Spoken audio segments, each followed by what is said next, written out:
cómo está la salud de los mexicanos. Pues yo le diría, fíjese, hay indicadores que hablan por sí solos, no tiene uno que decir mucho. La expectativa de vida de los mexicanos en promedio es de 75.5 años. Y comparándonos con un país que es ejemplar en muchos aspectos y que tiene el mismo número de habitantes que México, Japón tiene 84.6 años de esperanza de vida, expectativa de vida al nacer. En términos generales, la salud de los mexicanos muestra importante grado de deterioro. Podemos identificar que el perfil de salud de las personas mexicanas se caracteriza por un predominio de las enfermedades crónicas no transmisibles, entre las que hay tres grupos principales. Las que dependen de fenómenos metabólicos y también alteraciones cardiovasculares, es el conglomerado de las cardiometabólicas, diabetes y el riesgo cardiovascular, infartos cardíacos, infartos cerebrales, trastornos circulatorios. El segundo grupo son los cánceres. Hay un tercer grupo que son las lesiones de causa externa. Esta epidemia de enfermedades crónicas se da principalmente por lo que se conoce como mala nutrición por todas sus causas. Por un lado tenemos un grupo de población que padece de desnutrición y por otro lado tenemos un grupo de enfermedades que están dadas por la mala nutrición por exceso. Y ahí está la obesidad, la hipertensión, diabetes, dislipidemias y enfermedades crónicas. Todas estas causas de la mala nutrición pues generan alrededor de 8 de las 10 principales causas de mortalidad o contribuyen a ellas. En México mueren en promedio unas 722,000 personas, si tomamos la estadística oficial más reciente, que es la de 2018, y la mitad de esas muertes son consecuencia de una mala nutrición. Y una mala nutrición que se caracteriza por excesos, no por deficiencias, sino por excesos, en particular de tres componentes que son exceso de sales, el exceso de azúcares y el tercero es el exceso de grasas. Entonces, tres componentes de la nutrición en exceso son responsables de la mitad de las muertes en México. Las enfermedades crónico-degenerativas, como su nombre lo dice, generalmente son enfermedades que no tienen una cura, si bien se pueden tratar, controlar, no necesariamente se está atacando el origen de la enfermedad y por lo tanto es una enfermedad que progresa. Un ejemplo de enfermedad crónica degenerativa es la hipertensión arterial, otro ejemplo es la obesidad, la diabetes tipo 2, los desórdenes en lípidos, colesterol alto, triglicéridos altos, por ejemplo.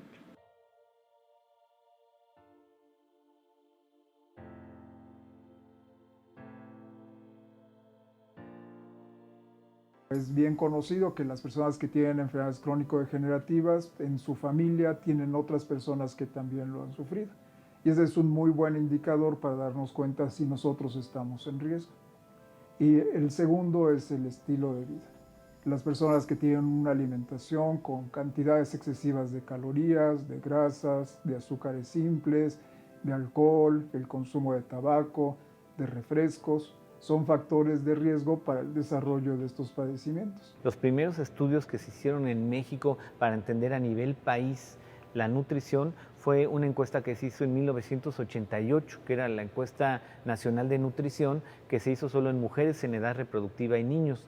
Aquí en el instituto replicamos esa encuesta 11 años después, en el 99, y en el 99 describíamos ya unos aumentos sin precedentes en la prevalencia de obesidad en mujeres y niños. Esto fue incrementando y desde entonces hemos hecho encuestas en el 2000, 2006, 2012, 2016, 2018 y hemos visto aumentos de más del 49% en la prevalencia de obesidad en los últimos 18 años. Se vio que la prevalencia de estas enfermedades era tendiente a aumentar y no ha dejado de aumentar. Una cifra relevante. 3/4 partes de las personas mexicanas adultas, mayores de 20 años, tienen sobrepeso u obesidad. Hasta 14% de las personas en México, mayores de 20 años, tienen diabetes o formas tempranas de alteraciones metabólicas. y hasta 25%, un cuarto de la población mexicana, tiene hipertensión.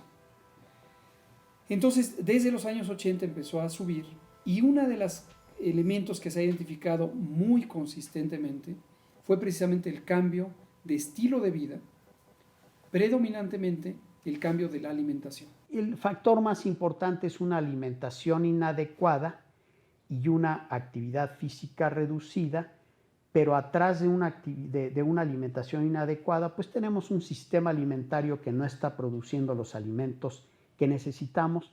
Tenemos un entorno alimentario en donde es más fácil conseguir un alimento obesogénico que un alimento sano. Tenemos publicidad dirigida a niños que promueve el consumo de alimentos poco saludables, pero no de alimentos saludables.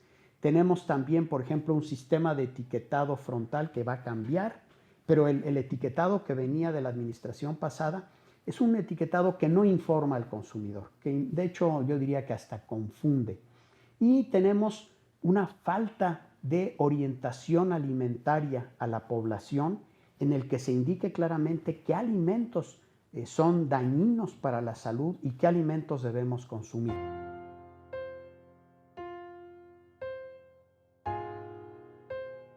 En el gobierno actual tenemos un abordaje muy diferente.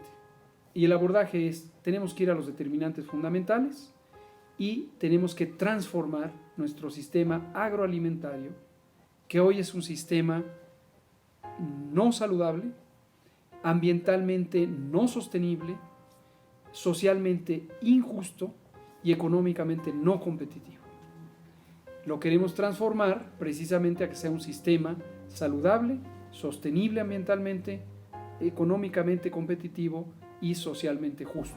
En México, a partir de que sabemos que tenemos una grave y grande epidemia de enfermedades crónicas no transmisibles, de que sabemos que la mitad de su impacto representado por la mortalidad absoluta se puede atribuir directamente al consumo excesivo de sal, de grasa y de azúcares, que proviene de los productos ultraprocesados y procesados industriales y no de las dietas naturales, determinamos que necesitábamos una política integral de prevención. Cualquier persona que quiere comer o que tiene un poco de hambre o un poco de sed, estira el brazo y consigue algo no saludable. Un refresco, una agüita, comida chatarra. No vemos lo mismo con la comida saludable. Si no transformamos el sistema alimentario para que permita estas elecciones saludables, pues los individuos pues difícilmente van a poder tomarlas. Y entonces pues algunas de esas son impuestos a la comida chatarra, etiquetado de alimentos poco saludables, etc. Las enfermedades crónico-degenerativas han sido motivo de múltiples estudios para tratar de comprenderlas y sobre todo para prevenirlas y tratarlas de la mejor manera. La Dirección de Nutrición es uno de los líderes en investigación en nuestro país. De esta dirección salieron los primeros programas contra la lucha de la desnutrición, el plato del bien comer, que es la guía nacional de cómo se debe de alimentar las familias, sale de esta dirección. Los programas de medición de peso y talla también son producto del trabajo del grupo del instituto. Generalmente las enfermedades crónicas aparecen después de los 30 años. El 22% de las personas que viven con diabetes lo inician antes de los 40 años, lo cual tiene un impacto muy importante para nuestra sociedad, porque estas personas tienen más riesgo de tener incapacidad de manera prematura y más riesgo de todas las complicaciones del padecimiento. La línea de investigación en la que yo he sido líder los últimos años en el instituto es la de obesidad y enfermedades crónicas. Es una línea que explora formas de prevención y control de estos problemas de salud en el país. Y en lo que hemos estado más involucrados los últimos años es en evaluar formas sobre todo de prevención, porque es mejor en todo este tipo de enfermedades prevenirlas que dedicar grandes cantidades de recursos a su control. Es más fácil y más barato prevenir la obesidad y la diabetes que una vez que ya le dieron a un gran número de la población tratar de controlarlas. Necesitamos una perspectiva integral y necesitamos una acción multisectorial. No es un tema de salud nada más, es un tema también de medio ambiente, también de bienestar, también de economía, también de las distintas políticas de producción o que determinan la producción agroalimentaria.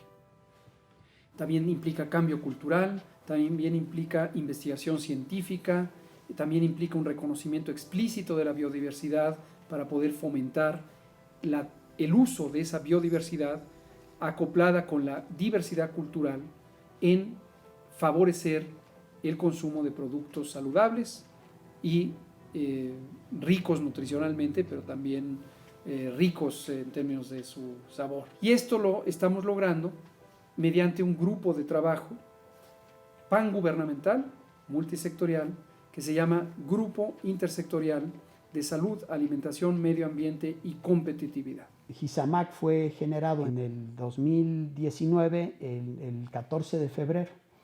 Entonces, el Instituto Nacional de Salud Pública ha trabajado para proponer esta política. Pero además hemos generado la evidencia que ha permitido definir políticas como los impuestos a los refrescos. Por ejemplo, nosotros hicimos los primeros estudios sobre elasticidad, precio de la demanda de bebidas azucaradas. México demostró a nivel mundial que podía funcionar en los impuestos a refrescos y comida chatarra. Esos impuestos que se pusieron en México en el 2014, pues tuvieron un gran impacto. México pasó de ser el primer consumidor de bebidas azucaradas a ser como el cuarto en solo un año de implementación de este impuesto. Y cuando se vieron estos resultados tan importantes, 30 países en el mundo, a partir de ver el impacto mexicano, han adoptado políticas de impuestos a refrescos y comida chatarra. Entonces, estas son algunos de los ejemplos de cuestiones que estamos haciendo para lograr tener prevención de estas enfermedades que aquejan al país dentro de la línea de investigación en el Instituto Nacional de Salud. Y lo que estamos planteando es una política integral que tiene distintos componentes bien planeados, que están científicamente sustentados y que están orientados a este cambio estructural. Uno de los primeros elementos que planteamos fue tener que esas políticas públicas integrales se convirtieran en resultados inmediatos a través de acciones en puntos clave, y por el otro lado, que se siguiera conservando esta visión integral, pensando en la salud, en el ambiente, en la justicia social y el bienestar y la economía. Los nuevos etiquetados de advertencia de los productos ultraprocesados y procesados, los productos alimentarios preempacados, fue un éxito de GISAMAC.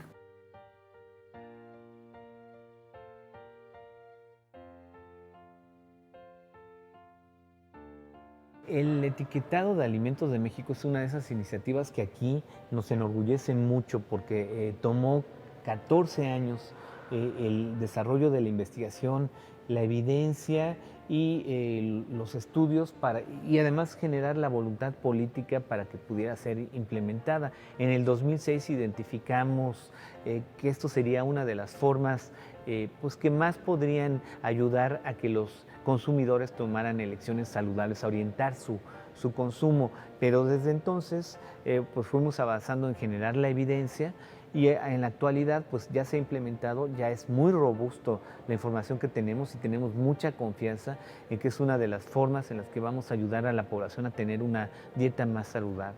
México tiene una larga y muy exitosa trayectoria de investigación en salud y en epidemiología, por ejemplo. Los institutos nacionales de salud han tenido un papel muy relevante desde su fundación, en donde la prioridad no ha sido solamente la parte asistencial y de formación de recursos humanos, que es muy importante, sino también la parte de investigación. ¿Por qué? Porque sabemos que mucho de nuestra capacidad de contender con estas enfermedades depende del conocimiento que tengamos de ellas. Las enfermedades crónico-degenerativas inicia su génesis desde los primeros años de vida. Es muy importante desde el periodo prenatal a favorecer el entorno ideal para que se dé un crecimiento intrauterino y en los primeros 1000 días lo más saludable posible. La lactancia materna, evitar el uso de suplementos sustitutos de la leche materna. Después, en la infancia, en la familia hay que construir un estilo de vida saludable. La obesidad infantil debe ser una llamada de atención para los padres. Que los mexicanos actuales somos mestizos, ¿no? Venimos prácticamente de una mezcla reciente de los últimos 500 años entre poblaciones amerindias, nativas americanas, y población europea en términos generales. Y entonces los mestizos mexicanos tenemos este componente mixto, con una proporción en promedio de 50%. Y nuestro componente nativo americano nos predispone de una manera importante para el desarrollo de todas estas enfermedades que se presentan cuando cambia el estilo de vida. Hace 50 años no consumíamos la cantidad de sal que consumimos ahora, no consumíamos la cantidad de azúcares, la cantidad de grasas saturadas que consumimos en este momento, la cantidad de alimentos procesados. Uno de los intereses de nuestro grupo de trabajo es identificar los factores genéticos que determinan la aparición de las enfermedades crónicas en nuestro país. En particular, en conjunto con la doctora Teresa Tussier y otros investigadores nacionales, se creó un consorcio para investigar las bases genéticas de la diabetes en nuestro país. Y se identificaron 2 variantes que son propias de la población mexicana. Lo que habíamos aprendido es que muchas de estas enfermedades tienen que ver con nuestros hábitos, ¿no? En el sentido de que si una gente no consume en exceso alimento, hace suficiente actividad física, etc., puede prevenir la obesidad. Sin embargo, sí hay genes, no todos los que tenemos malos hábitos necesariamente tenemos un incremento en el peso. ¿De qué dependen estas diferencias y hasta qué punto los factores ambientales determinan la edad y la magnitud de estas enfermedades? Es algo que traemos todos en nuestros genes. Nosotros tenemos varias líneas de investigación, son un número grande, son cerca de 15 líneas de investigación, y yo le diría que en el tema que estamos mencionando tenemos una línea que es precisamente obesidad y enfermedades crónicas y que va muy dirigida a el diseño de políticas públicas para la prevención de obesidad, pero también al desarrollo de encuestas y de estudios que nos permitan, por un lado, saber cuál es la magnitud, distribución y tendencias de los problemas de obesidad, de diabetes, de hipertensión, etcétera. Y eso lo hacemos a través de la Encuesta Nacional de Salud y Nutrición, que la hacíamos cada 6 años y que a partir de ahora va a ser todos los años. Los principales problemas de salud son, desde luego, enfermedades crónicas no transmisibles, incluyendo enfermedades cardiovasculares, pero también ya empezamos a tener otros problemas degenerativos, como por ejemplo problemas de Alzheimer, que empieza ya a aparecer como un problema serio. La ciencia tiene un papel muy importante para lograr la prevención y control de las enfermedades crónico-degenerativas y en general para buscar una mejor salud. Estas enfermedades tienen que ver con conductas y con acciones que toman los grupos poblacionales, y no es fácil identificar las intervenciones que tengan impacto. Lo que pasaba antes es que por sentido común alguien decía, no, pues es que se necesita educación, vamos a poner en todos los anuncios coman frutas y verduras o cosas de estas y pues no tiene impacto. Hemos aprendido que problemas tan complejos como el de la mala alimentación no los puede resolver de manera aislada el sector salud, porque involucran al sector de producción de agricultura, involucran a economía, involucran a medio ambiente. En ese sentido, pues se requiere de sistemas complejos que identifiquen soluciones articuladas. La salud es uno de esos elementos de la condición humana que generalmente se aprecian cuando faltan que cuando existen. Pero el día que falla algo, y el día que no podemos ver, el día que no podemos caminar, el día que tenemos un dolor, el día que tenemos la necesidad de una cirugía, porque si no está en riesgo nuestra vida, en ese momento nos percatamos que hemos perdido la salud.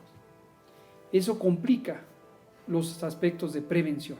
Hoy constituyen lo que conocemos técnicamente como una sindemia. Una sindemia es la confluencia de 2 o más fenómenos de salud pública, daños a la salud pública, que actúan no solamente porque están al mismo tiempo, sino que hacen sinergia y entonces multiplican los impactos negativos. Estos impactos negativos son disminuir la esperanza de vida, causar merma en la calidad de vida y desde luego la carga absoluta de mortalidad. Sindemia. De esta sindemia, COVID hoy es circunstancial, es una enfermedad infecciosa emergente, puso de manifiesto los impactos negativos de la otra parte de la sindemia, que es esta carga monumental y muy adversa de enfermedades crónicas no transmisibles. A partir de COVID, cuando empezamos a analizar las personas que desafortunadamente tienen complicaciones, enfermedad grave, COVID grave, y desafortunadamente tienen un mayor riesgo de morir y mueren, identificamos claramente, no solo en México, sino en muchos países del mundo, que hoy, cuando pensamos en la salud y el cuidado de la salud, pensamos en medicamentos, pensamos en cirugías, pensamos en hospitales, pensamos en aparatos tecnológicos de diagnóstico o tratamiento. Cuando lo que sería mucho más sólido, duradero, integral, sería nuestra vida cotidiana. ¿Qué ponemos en nuestro plato? ¿Qué nos llevamos a la boca? ¿Qué agua consumimos? ¿Qué aire respiramos? ¿Qué suelo pisamos y en el cual cultivamos nuestros alimentos? ¿Qué vida social y emocional tenemos? Todos son elementos de todos los días. Y si los cuidáramos, tendríamos como individuos, como comunidades, como sociedad, vidas más largas, vidas más satisfactorias y desde luego tendríamos mejor salud y mejor bienestar.